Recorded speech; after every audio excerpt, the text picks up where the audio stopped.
Did you know it's 2022? Most days I forget. So let's look back at 2021. Yeah, it came up on us quick. No, seriously, sometimes I forget that it's 2022. I can't believe January is already, almost over. Yeah, Monday's the end of January. From where time is both standing still and racing by. Yeah. And then, truly, we thought 2020 was crazy. And then what's the hold my beer thing? 2021 went, hold my beer. I thought we thought it'd be good to try and think back over 20. It went by so fast. We learned a lot of great lessons. And that's the kind of thing we want to share with retailers. And one of the things we see most directly is, traffic, website traffic, visits, sessions, that kind of stuff.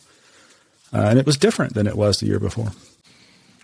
Yeah, I think, kind of thinking about, or talking about kind of time and the year kind of getting rolling and it almost being February. I mean, in this industry, it always seems like January is a bit of a breather.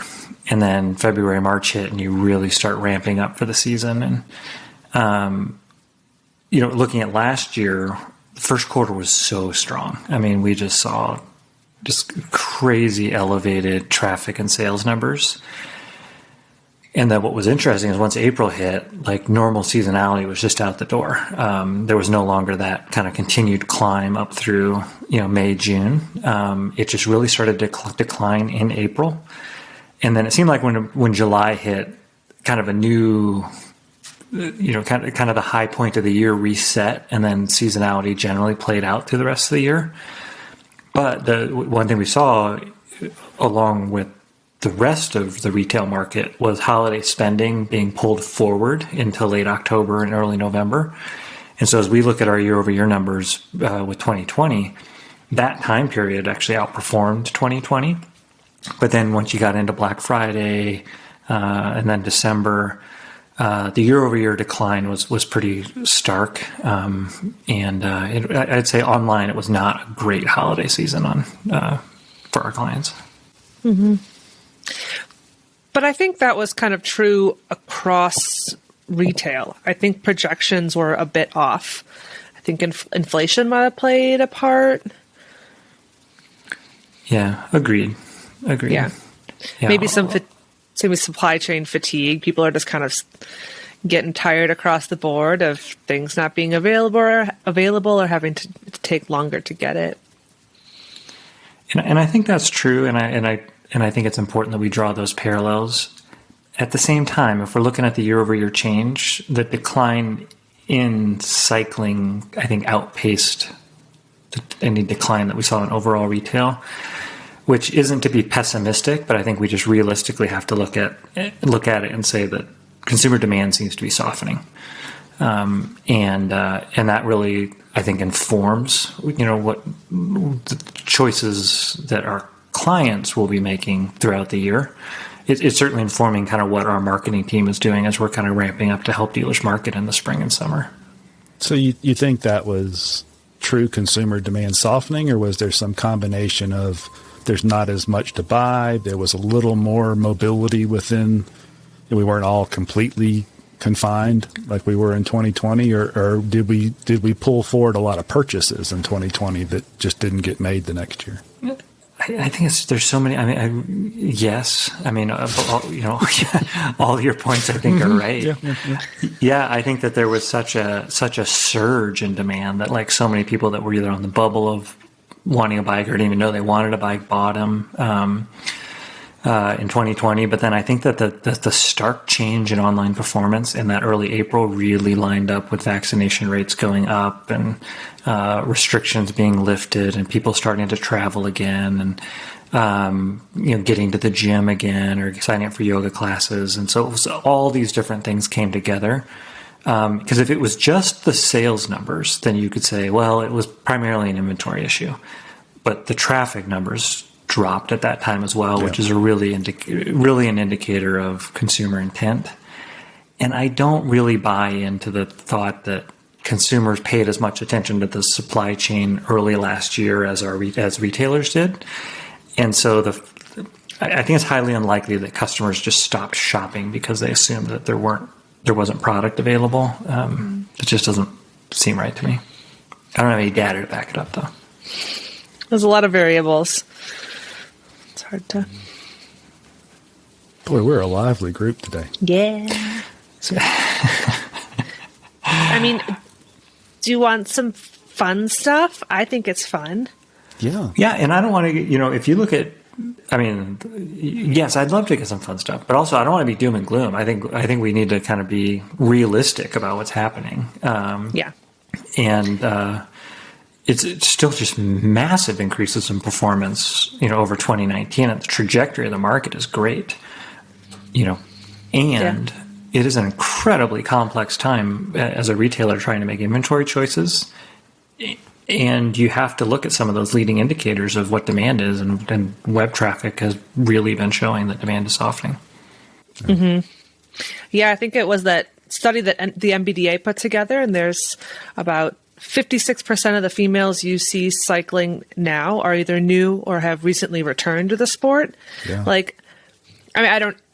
I think they maybe looked at some other demographics. I don't have access to that data. I wish I did. I'd love to see, I don't know, like people of color, kids, everything.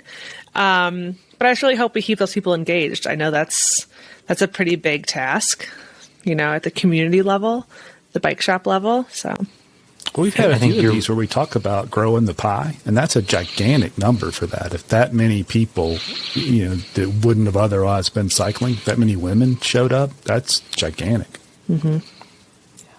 And I think that's the real, and we've always known that that's the upside of this kind of boom in business that we've had, is the number of new riders that have come in or returned, and what percentage of them will stay engaged. And I think if you're a retailer looking for what are the things you can control, it's like, what am I going to do to keep these people re-engaged? Because there might not be as many new cyclists coming in the door as there have been the last couple of years. And so it really is a shift in focus towards,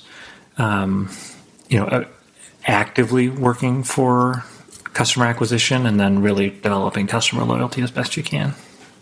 Yeah, for sure. Not super related to bike shops, but I started coaching high school mountain biking last year, and we had a ton of kids. We had I think over 50 kids. We had 4 girls.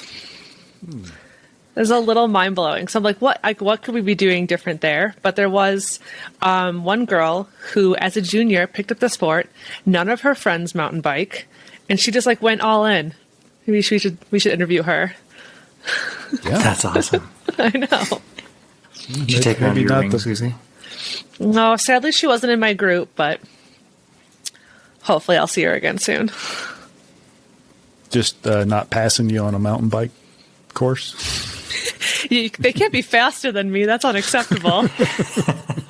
It's a little nerve-wracking sometimes where I'm like, can I please beat you?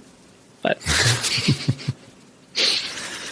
the other thing that, I don't know, we were talking about kind of working on acquiring customers. The second half of last year, the biggest eye opener for me was the number of dealers who started advertising on Google and the results that they were getting. Yeah. That was, and we can't quite put our finger exactly on what happened. I mean, honestly, one of the things we're speculating is that because there have been a number of independent retailers who have been sold to suppliers, that it kind of, there were millions of dollars worth of online sales that were happening through other doors all of a sudden became available. And so a lot of dealers who kind of stepped into that space have done really, really well. Mm-hmm.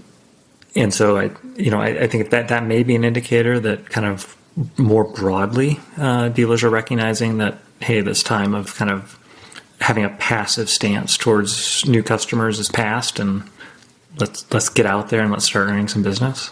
I can back that up 100% with what happened on the West Coast with the dealers that were either purchased or just aren't there.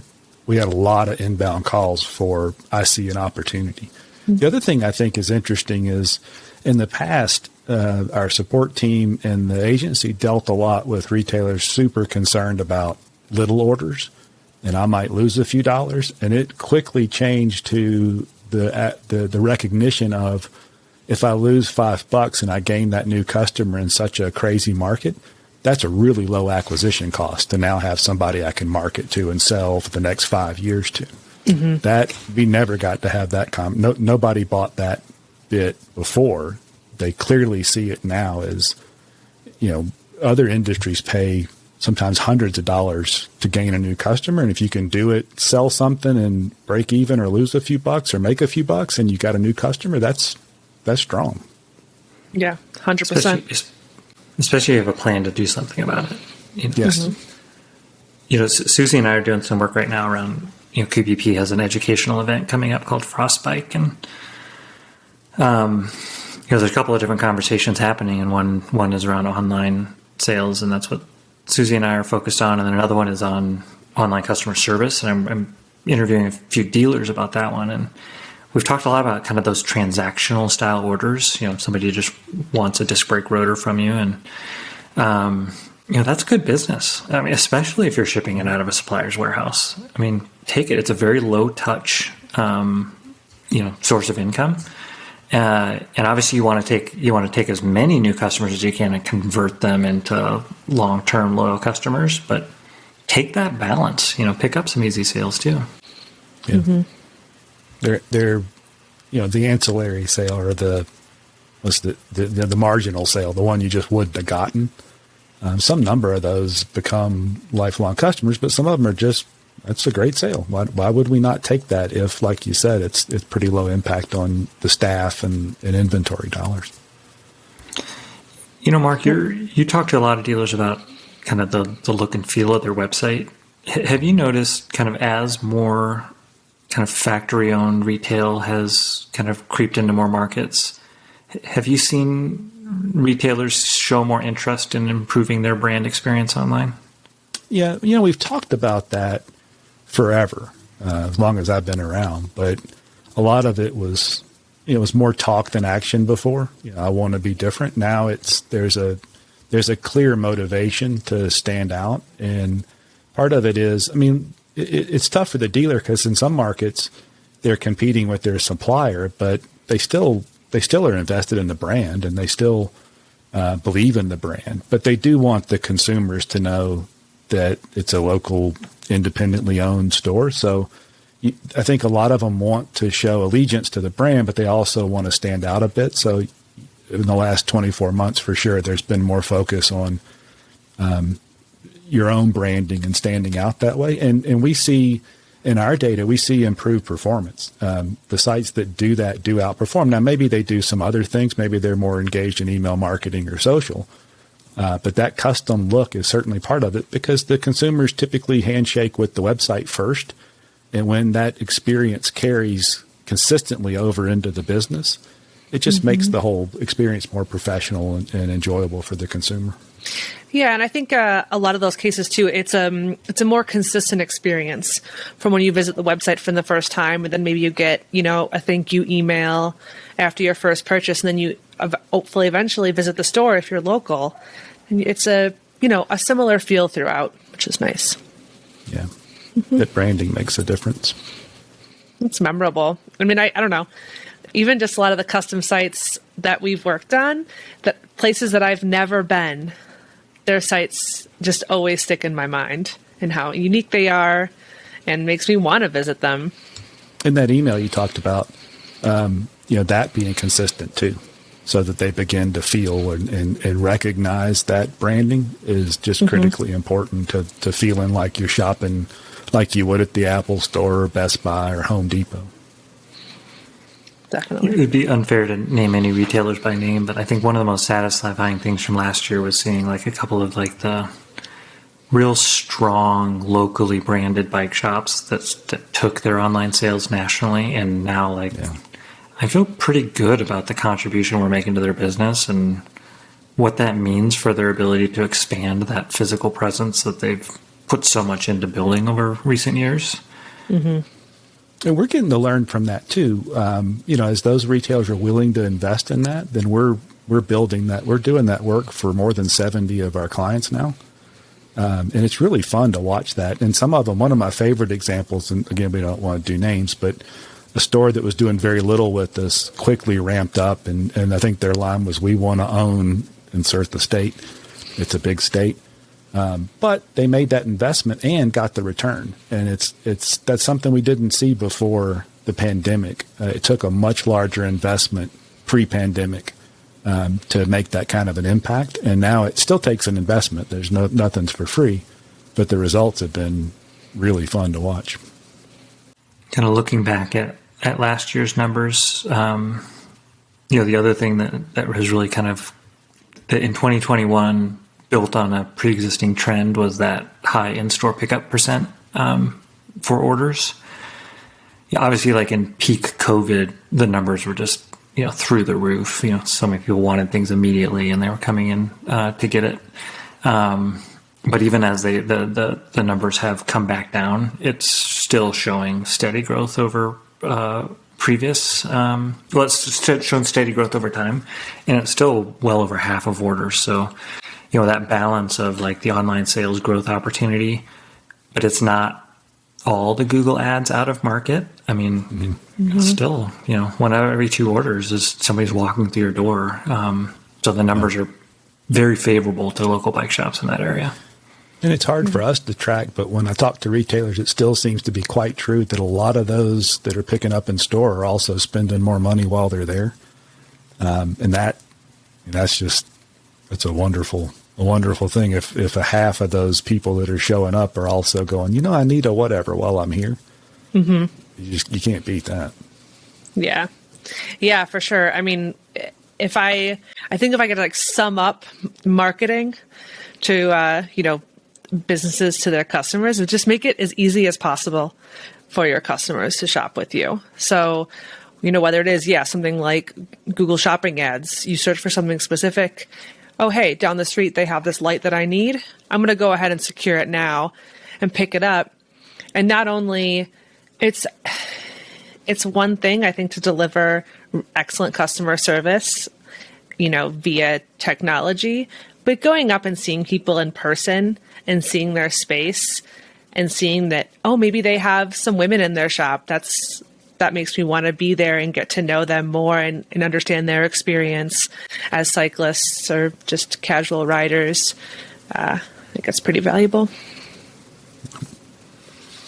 Well, it's fun. What other fun facts do you have? You want some Suzie? fun facts? I want some fun facts. Yeah. So I think this is interesting. Some things, maybe you can glean some marketing or business ideas. Some things I think are just purely interesting. So in 2021, I can't even get that out because I feel like it is still 2021. Last year, on the SmartEtailing's platform, so of all retailer websites that had their shopping carts turned on, the busiest day and hour for shopping was Monday at 11 a.m. I guess we all don't want to work on Mondays. Yeah. Easing into it. I mean, I'm very productive on Mondays. And the least busy hour for shopping was Sunday at 2 a.m. Huh. So Sunday at 3 a.m. people are shopping, but 2 a.m. No, that's Cheetos time. I would never have guessed Monday at 11 a.m. No. Was that? I think that's funny. I don't know. Yeah. You don't there's believe Cyber it? Monday, right? Well, That's a thing. There's that, but then also, you ride over the weekend, and then you realize your gloves are worn out, or you rip the cleat out of your shoe, something like that. Whoa. But that is super interesting. Yeah, It's that was fun. Yeah. Somebody else has that kind of strength, not me. Yeah. Or rather, I have really old shoes. So. Does anyone else have shoe goo on their shoes? No. Shoe goo? I will not do that. You don't even know what shoe goo is? No. It's the duct tape of shoes. It's the liquid duct tape of shoes. Yeah. Tennis players always know about shoe goo. My shoes don't last that long to even get to that point. You don't glue them back together. Okay. I mean, there's just I don't know, the bottom's just ripped apart. I think coaching mountain biking really put a different level of wear and tear on my stuff this year. More walking in my mountain bike shoes I've ever done in my life. And I race cyclocross, so whatever, take that as you will. On the SmartEtailing's side, we added 2 new direct fulfillment partners. That's right. Boy, Yeah. again, with time standing still. Yeah, that was a big deal. Can you believe that? I feel like Specialized was yesterday, but that was Yeah. like 6 And then months ago. HLC has just been a great partner, and that opens up a ton of opportunities for bike shops. Yeah, and I think now that we're working more closely together to get more of their products on SmartEtailing websites, I think that's pretty huge. So that's exciting. Seems like a good relationship. Nice guys and ladies. 92,800 bikes were sold on SmartEtailing websites last year. Wow. That is that is an eye-opening number. Yeah. I didn't know that we had that many bikes in our country. Just kidding. It didn't seem like it at times. Nope. It didn't feel like it every time I, pondered getting a new bike. Why is it that when there's no bikes and you're like, I need a new bike? I know. Tell me about it. When is it that you don't need a new bike, Susie? I can always find a need for a new bike. I was gonna say, need two right now. I mean, I've only known you for 5 or 6 years. You've always needed a new bike. Brian, you have space issues with all your bikes. I got all kinds of hooks. I can take more bikes. Yeah. In my household, we sold 3 bikes last year. I sold 2. That dude I live with sold another one. So we have room. We got spots to fill. Each visit to a SmartEtailing website was worth $2.20. Wow. I know. That's a lot. That tells a story as well. I mean, because I think, that is just a really tangible number for both our clients to get their heads wrapped around, but also if you don't have an e-commerce website, to just go into analytics and see what's my traffic and multiply that by 2.2. Is that right, Susie? $2.20. That 220 pennies. Yeah. That's a really easy way to kind of see how web traffic can just pay, how it can pay, I guess. Yeah. I think that number, though, if you're not familiar with that metric, you might go $2.20. That's nothing. But you got to back up and think about it. We're talking about every visit to a website. That's a big number. That number's 6 or 7 times what it would have been 2 years ago. That's huge. Yeah. And so we kind of back out the numbers. So if you're a dealer who doesn't look at these things a lot, you have your web traffic, and then you have add to cart rate, and then you have conversion rate, and then kind of that sum total of the dollars that result from that. You back it all the way back out to traffic, and that's where you get that revenue per visit. And it's just a great normalized indicator to be able to kind of see how productive a website is. Right. Yeah. And I mean, that's over every SmartEtailing website that has their shopping cart turned on. So you think about the people that are spending a fair amount on Google Shopping ads that are kind of, driving that up a bit. Some people are investing in it and driving that number. It's an average, so some people are doing better.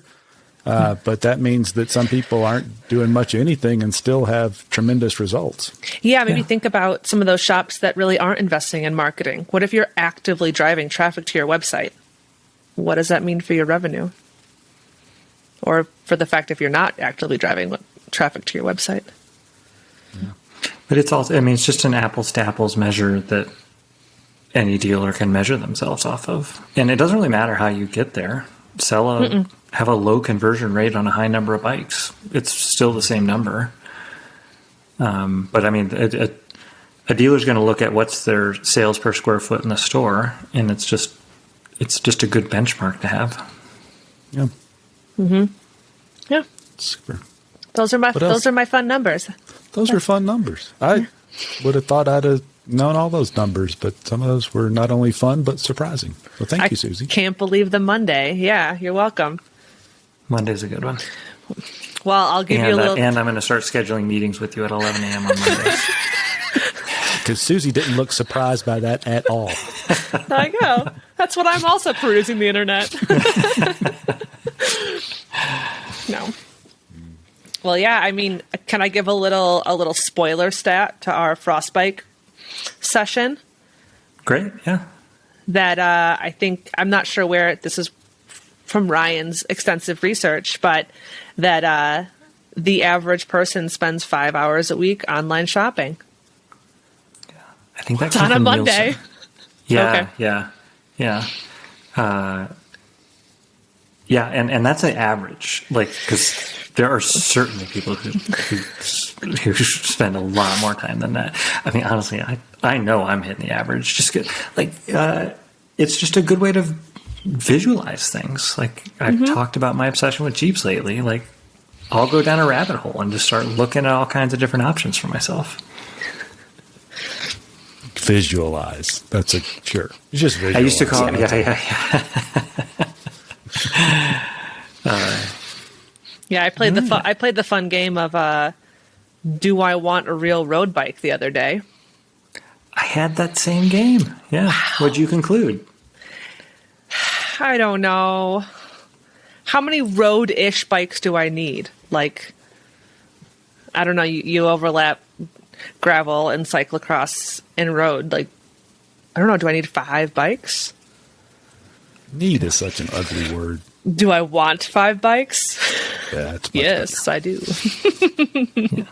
Did you go the same path I did, which is asking yourself, what's the most affordable bike that'll give me the performance that I can tolerate? Yes. Yeah.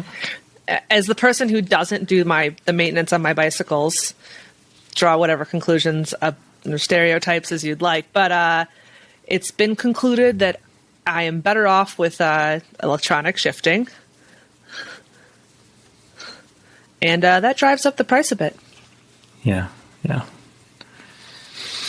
I've decided to take a wait and see approach. I love riding a road bike, but I'm not confident I'm going to do group rides, and so in the absence of that, I've got that fixed gear, and if I'm just going to go out on my own, go my own pace, why make it complicated? What's the wait and see part? You're going to wait and see how long it takes you to buy a bike? Wait and see whether I'm jonesing to go ride with other people, like not on gravel. Yeah. Okay. In the winter, I tend to want bikes, and then I wonder whether or not but then it gets in season, and it's like, wait, I already have a lot of bikes. I already don't have enough pedals to cover all of my bikes, so like. See, now that's good information. Here's the thing you don't think about when you start collecting bikes. It takes a lot of pedals, and then you get different saddles, but that's not right. You want to have consistent saddles across all of that. I already play the game of moving around water bottle cages because I race cyclocross. So, yeah, there's some ridiculous things going on in my household. Okay, well, the part about business was fun, and this was fun. This was just fun. So, all right, we'll get it all put together. We will check in again soon, and thanks for hanging out. Thank you. That's great. Good to see you both.